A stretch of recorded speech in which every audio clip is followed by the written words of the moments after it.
Subscribe to our YouTube channel and press the bell icon to get the latest updates.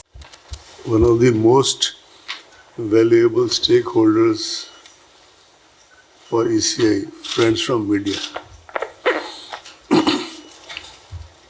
I was getting messages after messages, so were my colleagues, especially yesterday, day before.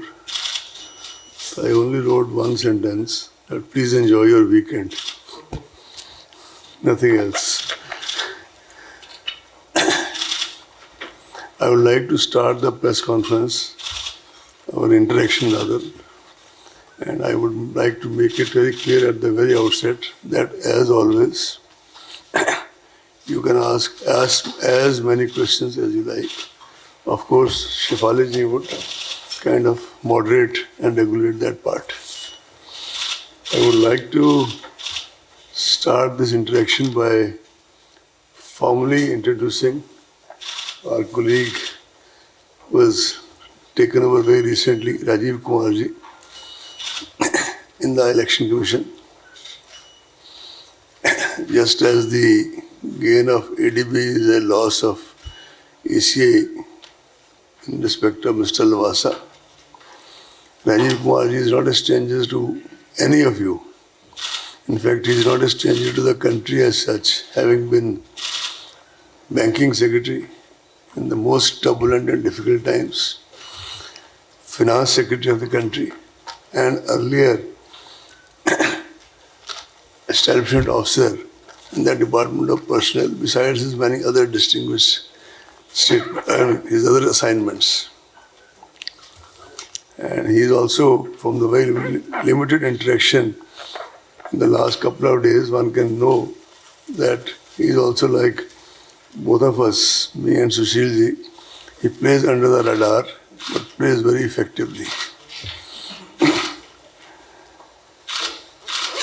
We last met at the time of announcement of elections to the Assembly of NCT of Delhi on January 6, 2020.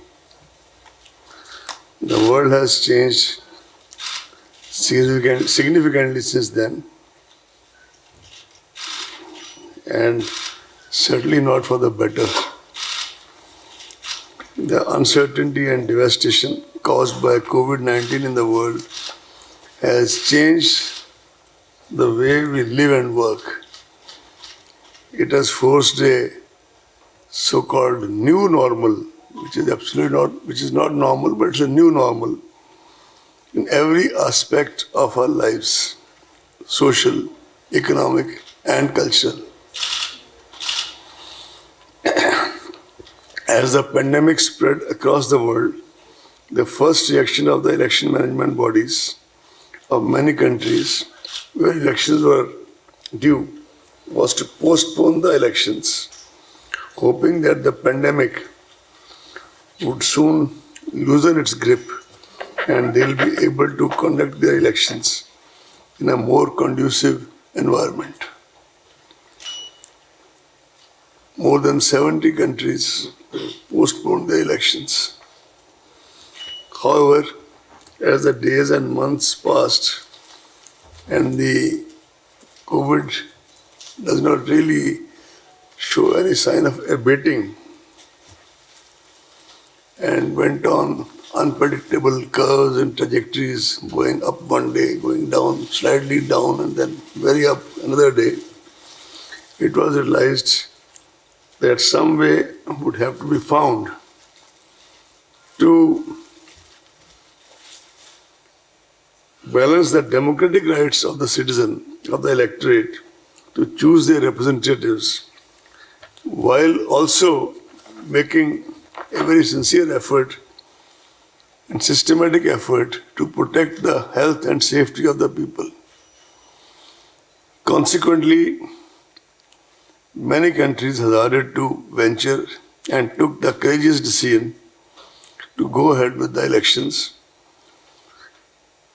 in their election schedules, making adjustments and adherence to the new safety norms. ECI treaded safely but firmly and started by conducting elections to 18 seats of Rajya Sabha as well as some MLC elections. As you are aware, elections of Rajya Sabha are indirect, but they involve around 984 eligible electors across 8 states of the country. Stringent health and safety protocols were enforced during this election. After the successful conduct of these elections amid COVID crisis, ECI had all along been doing kind of parallel exercise on what to do about Bihar and what to do about the by-elections in a couple of state assemblies. And these were quite meticulous preparations to which I'll allude to in a while. So today, friends, we are here. The Commission is here before you to announce the elections to the largest assembly of one of the largest states of India, which is Bihar. I think if you see the relative statistics, it would probably be, as a very senior friend from media said in the morning, the biggest election in the world in the COVID times, in the immediate future. You're all aware that the term of assembly in Bihar is due to expire on 29th November. Bihar Assembly has a strength of 243 members, of whom 38 seats are reserved for SCs and 2 for STs. COVID-19 exigencies and social distancing measures made the Commission revisit the extant instructions. One of the first major steps which was taken was to reduce the maximum number of electors at a polling station from 1,500 to 1,000.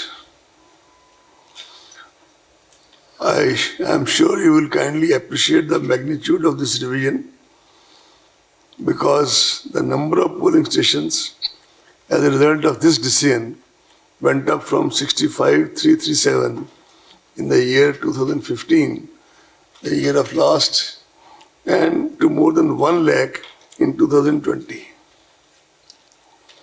This massive increase in the number of polling stations entails huge logistic and manpower implications.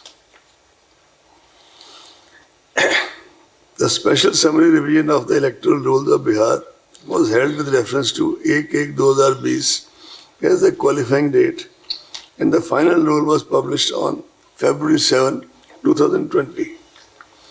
The total electors in Bihar during 2015, when the last assembly elections were conducted, was 67 million. In 2022, now as we are sitting to brace for the polls, the number is about 7.29 crore. That is 72 million. Male electors in 2015 were 3.57 crore, which has now risen to 3.85 crore. Number of female electors was 3.12 crore in 2015, and now it is 3.4 crore. The number of service electors rose from 92,144 to 1.6 lakhs. As far as deployment of EVMs, etc., is concerned, the main tool of elections, 1.89 lakh BUs, 1.41 lakh CUs, and 1.73 lakh VVPATs are being deployed in Bihar. To give you further glimpse of the magnitude of logistics to conduct elections during COVID, as per report received from CEO Bihar, incidentally, we all have had series of interactions with the CEO and other officials of Bihar on a virtual basis, on which I'll come to in some more detail later.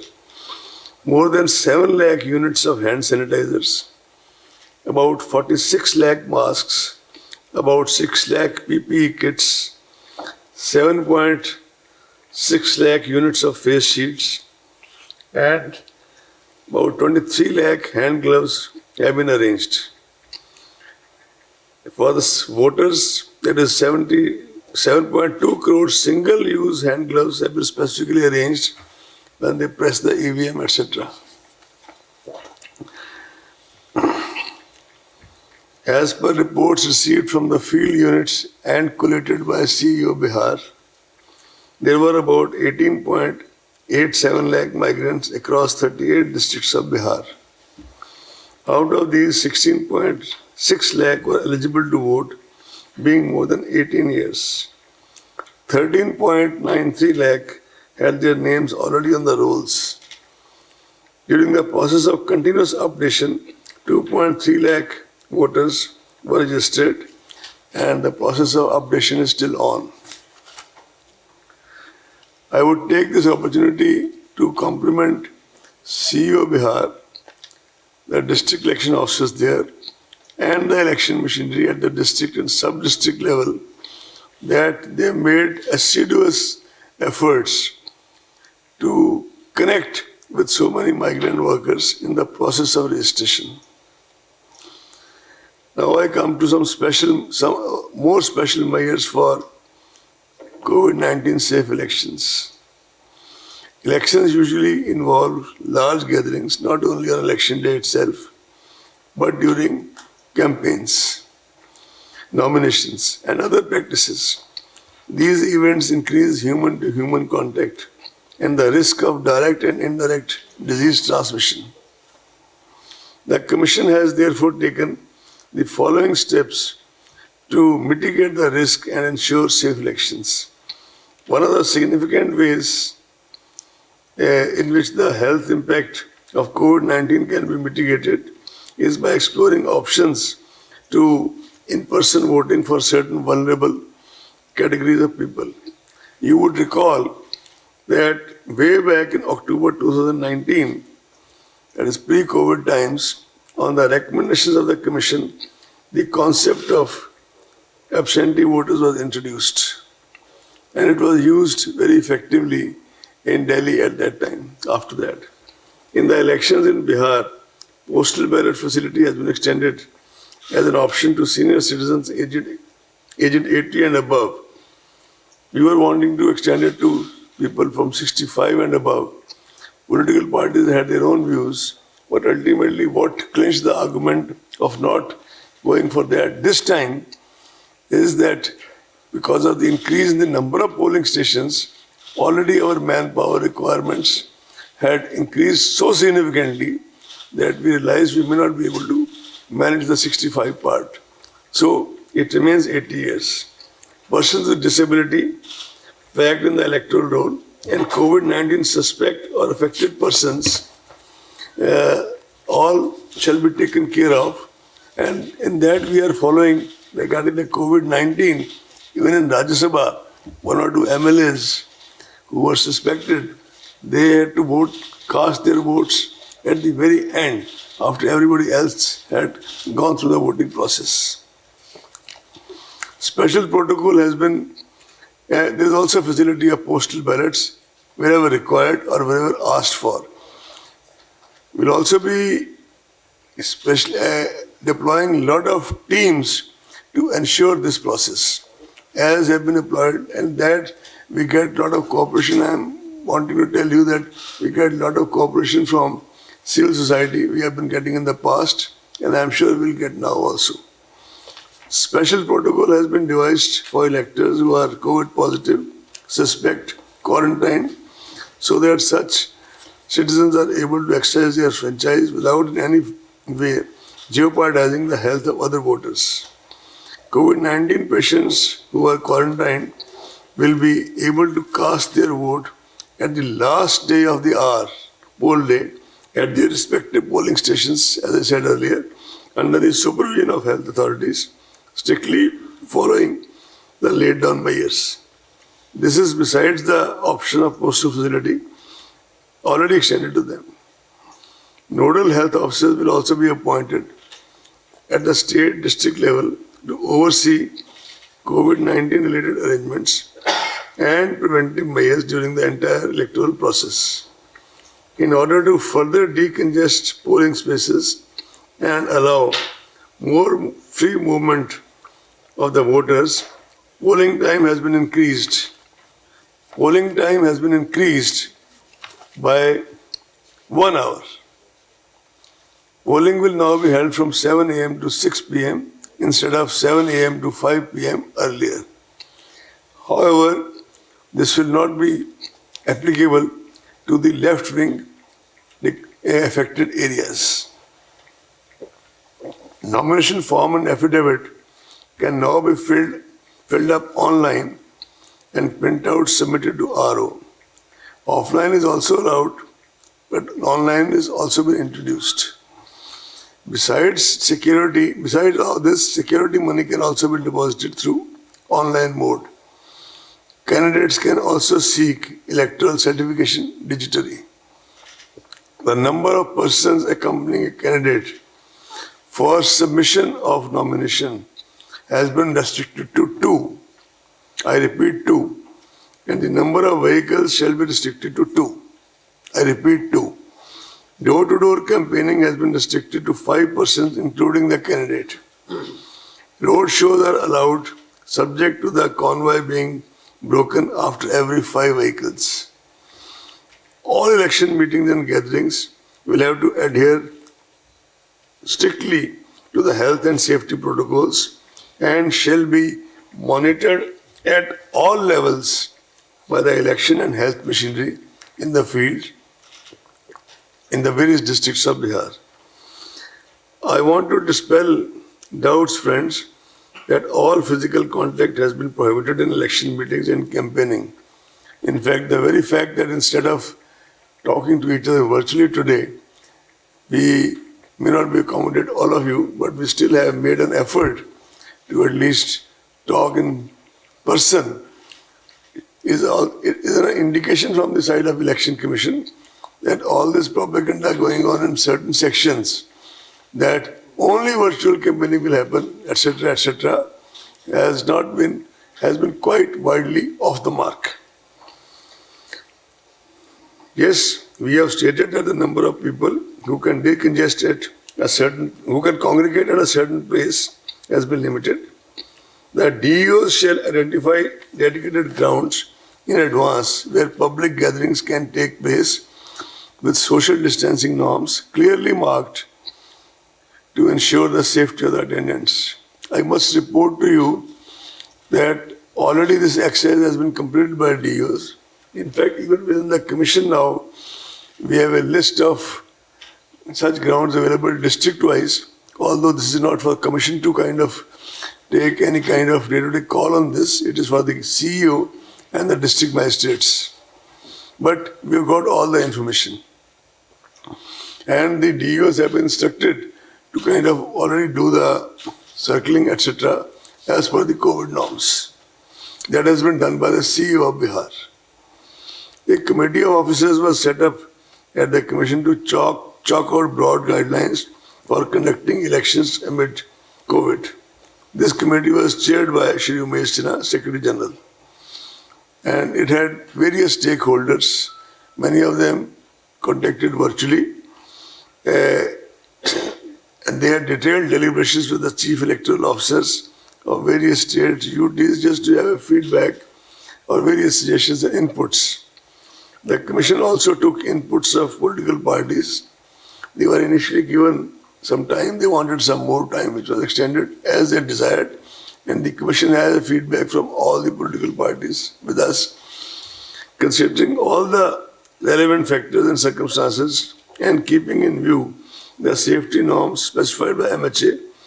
Broad and detailed guidelines were issued by the Commission for the conduct of elections and by-elections during sometime in August 2020. These guidelines have already been adopted to Government of Bihar, and these guidelines are available on the ECI website, and I think made available to most of you by Ashif Ali ji. Based on these broad guidelines, CEO Bihar was asked to prepare comprehensive plans at the state, district, constituency and booth level, considering the local conditions and COVID situation. And these guidelines establish standard protocols of sanitization, wearing of masks, use of gloves, thermal scanners, and social distancing throughout the gamut of election activities.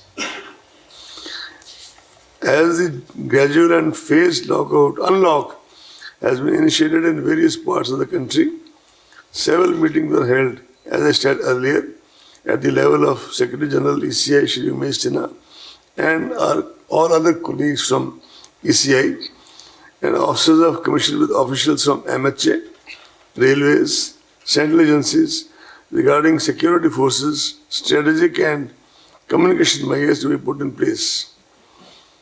I am happy to report to you that we are getting fullest cooperation from all these agencies, and I am sure, like they do it always, they'll give us their cooperation this time also, which they are already extending. The Commission has conducted several rounds of video conferences with the election machinery. A team of 2 officers, namely Shri Chandrabhushan, who is in charge of Bihar in the Election Commission, and Shri Sudeep Jain, who looks after the EVM, they were in Bihar on 14th and 15th September, and they have done extensive review of the situation on the ground by holding more than 1 meetings in Patna as well as in some selected divisional headquarters. They have reported that all necessary preparations have been made and the infrastructure of conduct of elections is well in place. Commission, as you are aware, has always been very sensitive to the persons with disability and senior citizens. We started this process way back in 17-18 by having a conference in Rajasthan, then a national level conference in Delhi, and after that we have been trying to kind of upgrade and try to do various things required for that. One of our leading consultants in this, based out of Bangalore, she herself is disabled, but at the same time, she is so very meticulous in terms of making suggestions and kind of more scientific innovations, which keeps Shri Umesh Sinha and his team busy. Persons with disability, the first thing Commission has been insisting is that all polling stations should be located on the ground floor. Persons with disability would also be tagged to their respective polling stations and necessary arrangement made for their comfortable and convenient experience on polling day. Assistance of volunteers, priority voting, wheelchair, and proper transport facilities shall be made available. They will be provided with a free pass on public transport on the poll day. The third meeting of the National Advisory Committee on Accessible Elections was organized recently through online mode in order to hone up and firm up our strategic action plans on accessible elections and to review preparations on accessibility front ahead of Bihar Assembly elections. The Commission guarantees assured minimum facilities, which you are all aware, at each polling station, including drinking water, toilets, waiting area, and ramps. Additionally, polling stations will now be infused with sanitizers, masks, soap, and water for rinsing and other necessary equipment to handle any health emergency. Volunteers will be deployed to assist PWD voters, senior citizens, and COVID-affected areas, as I already said. All necessary and administrative and security protocols have been put in place for EVMs and VVPATs, including randomization, FLC, movement and storage protocols, and a multi-layer security cover. the ETPBS facility will be offered to our service voters. As we talk, the MCC stands enforced with this announcement. The Commission has already made elaborate arrangements for ensuring the effective implementation of MCC guidelines. You are also aware that Honorable Supreme Court, a lot of very vigilant citizen groups and the Commission itself have been very particular about this issue of criminal antecedents. Criminal candidates with criminal antecedents are required to publish information in this regard in newspapers and TV channels on 3 occasions during the campaign period. Now it's also mandatory for political parties to upload on their website detailed information regarding individuals with pending criminal cases selected as candidates, along with reasons for such selection, as also why other individuals without criminal antecedents could not be selected. The Commission had issued a circular, I'm sure you have all gone through it very thoroughly, on 11 September 2025, clarifying the earlier guidelines and updating them further. The Commission has a multi-pronged, multifaceted, comprehensive strategy for curbing the use of money power in elections through an elaborate mechanism of SSTs, FSTs and expenditure accounting. Our friends in media are also aware that we have been appointing in the last few elections, wherever required, only where required and need-based, special expenditure observers. Depending on the inputs on the field, which you already have in plenty, we shall be doing the same this time in Bihar elections, as well as, if required, in the by-elections to the states. Media has always been a very important ally for the Commission by virtue of its very proactive and positive engagement and with the electoral process and reaching out to the voter through the length and breadth of the country. Media personnel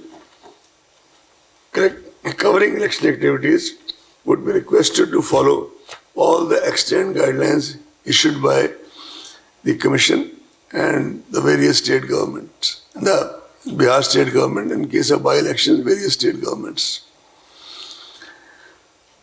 Adverse use of social media platforms has emerged as a new challenge in the recent times. As such, it is necessary that persons or organizations misusing social media or similar digital platforms are dealt with sternly and kept at bay.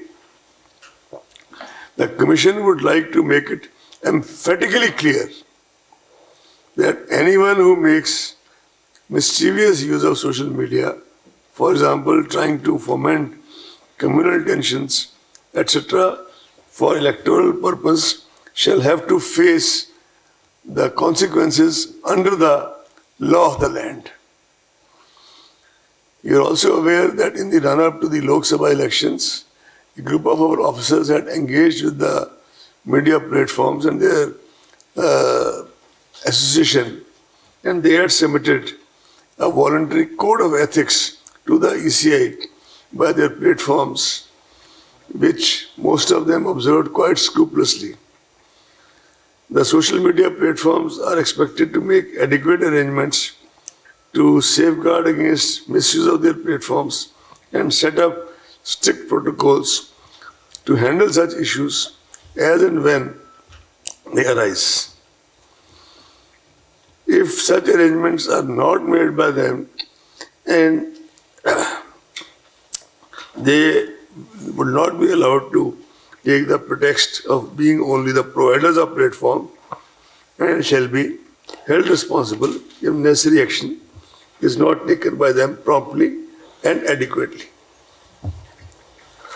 So, besides, Commission has also entreating the political parties and candidates to sensitize their representatives not to indulge in malpractices, malicious propaganda, hate speech, or fake news, as such acts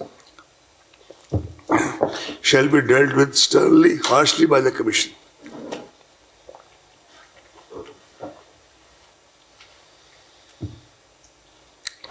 We will be closely monitoring such activities and such posts and shall take action appropriately. You know that Commission has a full-fledged sweep division, and this time the emphasis shall be on safe elections and COVID-19 safety awareness programs, beside increasing voter turnout and ethical as well as informed decision making of the voters. Comprehensive use of print media, electronic media, radio, digital media, and traditional outreach methods of voter awareness are being taken up to inform, facilitate, and motivate voters.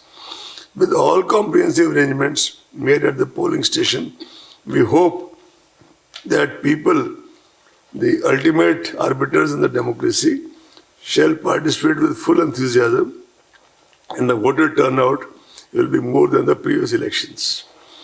The Commission, as always, will deploy sufficient number of general, police, and expenditure observers in order to keep a close watch at every stage of the election process and ensure a free and fair elections in every sense of the term. If required, as I said earlier, special observers will also be deployed for expenditure monitoring and any other law and order contingency, etc.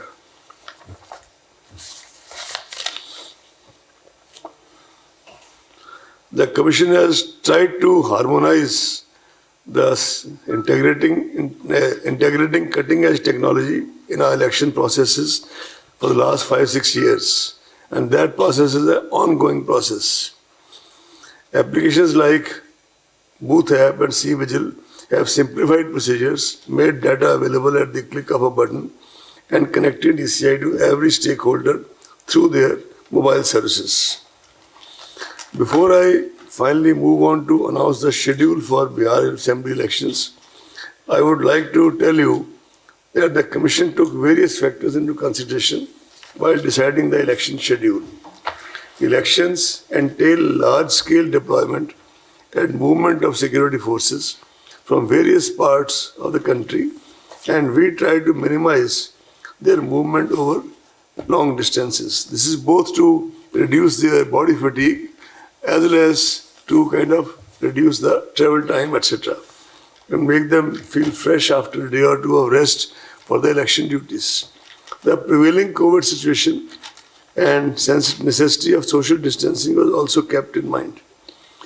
Care was taken that the period of elections is not unnecessarily prolonged. Hence, we have shortened the period of conduct of elections and reduced the number of phases. The number of security forces has been increased manifold to ensure peaceful elections. Another factor which has been taken into consideration was the upcoming festival season and convenience of our people. As far as the by-elections to the state assemblies are concerned, you see, we have received representations from CEOs and CEOs, chief secretaries and CEOs of at least 3-4 states, if not more, on various grounds, seeking some deferment in their by-elections. So Commission has kept a special meeting on the coming Tuesday, that is 29th of September, only to consider those representations, after which Shri Umesh Sinha shall issue the press release of by-elections.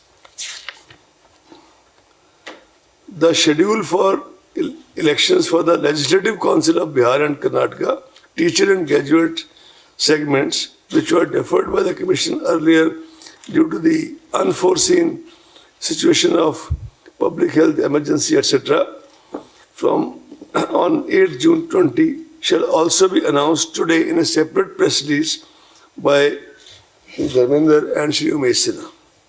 This will cover 4 teacher and 4 graduate constituencies in Bihar.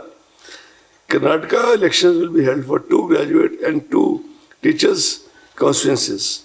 1 MLC election of deferred Nizamabad constituency will also be announced, for which all, except the actual poll, all other electoral steps have been already concluded at the time of deferment, will be announced today afternoon along with the other by-elections for the teachers and graduates.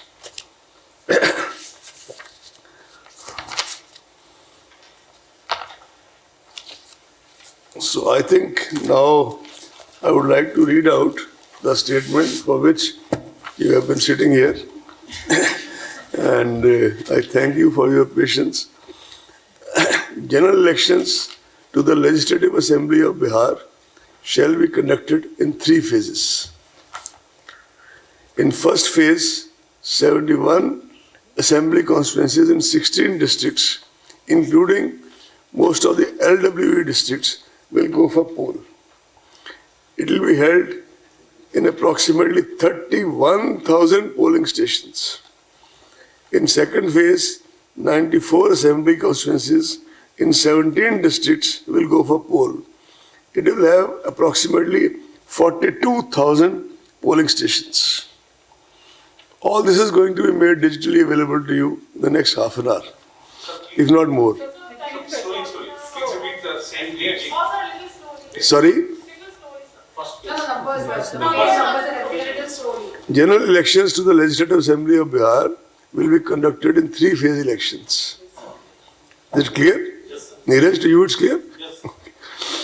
In first phase, 71 assembly constituencies in 16 districts, including most of the LWE districts, will go for poll.